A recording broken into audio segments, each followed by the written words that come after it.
So this is our front living space. So we use it as Audrey's playroom. There's an office around the corner, so it's nice and close, but I can shut these doors if we need to, if she gets a little bit rowdy. We've kept this very original, a homage to the original house. So the cornices are original. Cornices are original. The 2 doors here are the old sliding doors that were throughout the house.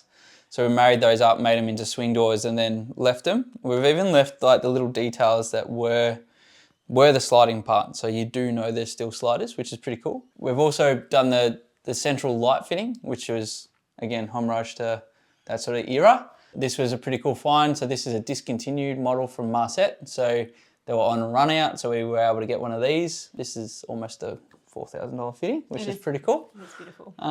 Stunning light, indirect. Yeah, I mean, we've used a little TV unit here. We got Steph from Venetian Plastic Gallery, Melbourne, to do the tops so that these TV units actually flow throughout the house. So we've got one out the back as well. And they tie in from the bathroom, and then you'll see soon the staircase. We also use some beautiful plantations throughout the front part of the house. Again, homage to the original house. Yeah. And we find Venetians look really fitting for this type of weatherboard house, and they let a lot of beautiful light in. You can change it easily throughout the day. And then something else that was really important to us designing a house was to have a multi-generational house. So we've got the master upstairs, but we also wanted another space that someone could use as a master. Just say you have a parent staying for a long-term time, but there was another area that they could use and make their own.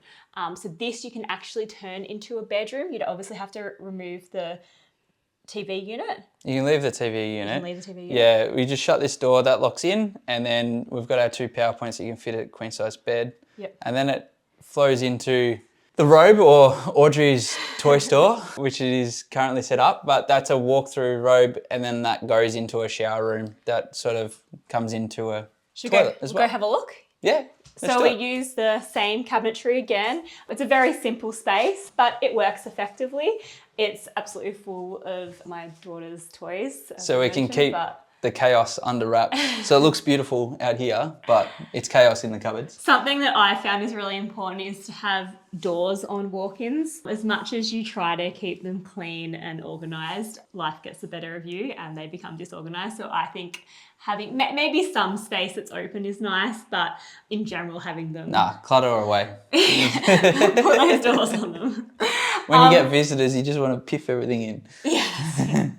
And then we have this powder room, shower room and toilet area. Yeah. Mitch had this crazy idea of it going real out there. Yeah. In this space. Having a flamboyant bathroom sort of started with mum and dad. So mum and dad had a bathroom while we were growing up that had individual tiles from different areas that we all picked out. And we also had a pretty colourful chandelier that was in the first generation. Then we sort of picked it up with our wood. Yeah, with our first house, we had like this really nice wood finish, a little bit different, a little bit unique in the house. But here we've really gone crazy with it. Level, yeah. What are they? It's colour drenching is what they're calling it. I think we did it before it was called colour drenching. We're going to claim that. Yeah, I claim that. Yeah. But yeah, we got Steph from Venetian Plastic Gallery, Melbourne, to whip up our colour. So this is, what's it called? Red wine or something? Wine barrel. Wine barrel. We do love wine, so that is fitting. Wine barrel in colour, and then we took it up the walls, up the ceiling, up the skylights. Yeah, so, and then into this space. So why we have it disjointed is so if we have visitors over, you can use this area as a powder room and you can shut the door. And still have a shower. And still have a shower. So the person, if they were using this as a main bedroom, they could easily, be comfortable using the whole space. And then we literally did everything. The doors as well.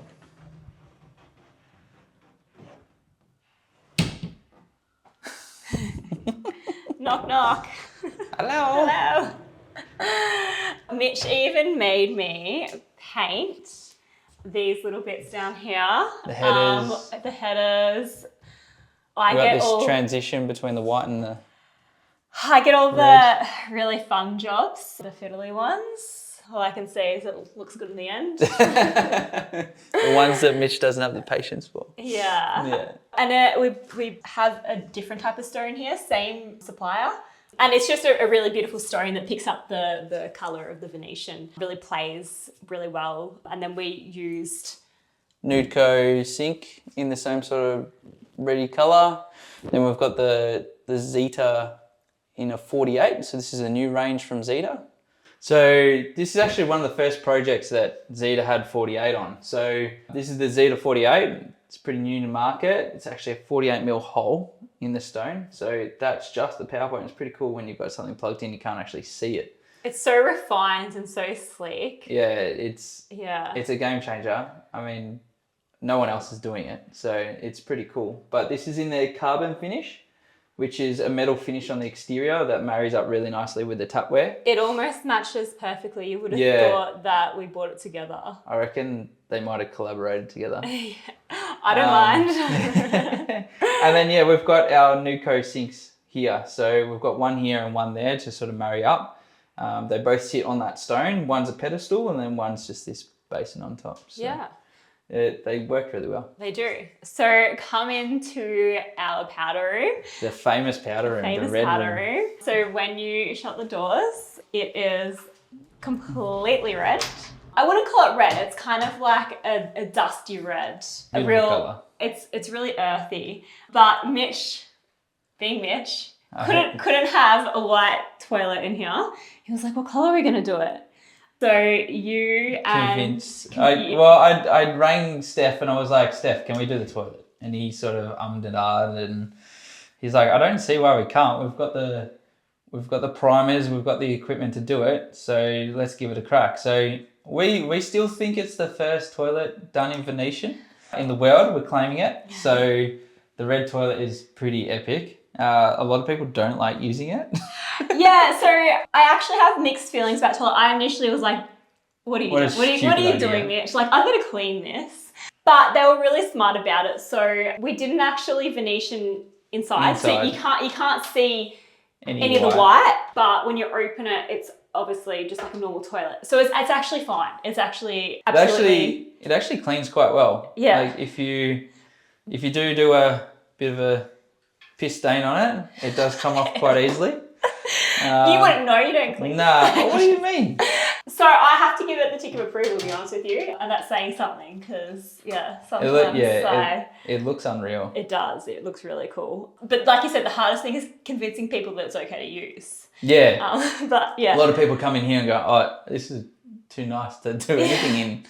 So yeah, it's pretty cool. Mitch being Mitch again, everything has to be minimalist and perfect. Called me and was like, we have to do the toilet button in the stone. And I was like, yeah, sure, no worries. How much is this going to cost us? Was that, Well, it's actually cheaper than a normal toilet button. It was, which I was very surprised. So you got someone 3D printed that in Ukraine, the backing plates, and then I spoke to the stonemason who reluctantly said yes. They had a bit of a love-hate relationship. Yeah. Oh, I think he loves this. It's so the actual plate had to be milled down to about 12 mil. So the stone comes as 20. So what happened was the first bit of stone that we had actually got broken in the water jet when we cut it. So it was a bit of a bummer, but we were actually able to salvage that bit of stone and use it in our wine room, which was pretty cool. So it actually gave us an opportunity to use it again. But yeah, we a shout out to Adam at Boston, but he put up with my shit and we got this done. Silly request. Yeah, he did love the idea. But it looks beautiful. I have to take my hat off. It looks great. As a whole, it's quite beautiful. Yeah, and then again, we've used the Venetian up into the skyline, which just gives it a beautiful feel. Even just looking through the mirror at the moment. The light that bounces down. And then you did get the fans and the lights powder coated in the same colour. Well, this light that light we got powder coated, that light we actually trowed in completely. So that's just a little 10mm bit of aperture that comes out. It's quite dramatic over the sink. It's super cool. It's probably one of my favourite lights in the house, but you can't see it. So Trust you to have the most Yeah. minimalist light as your favourite. But yeah, that's pretty much it. yeah. If you enjoy this video, head over to our YouTube, Beyond the Materials, and like us for a follow.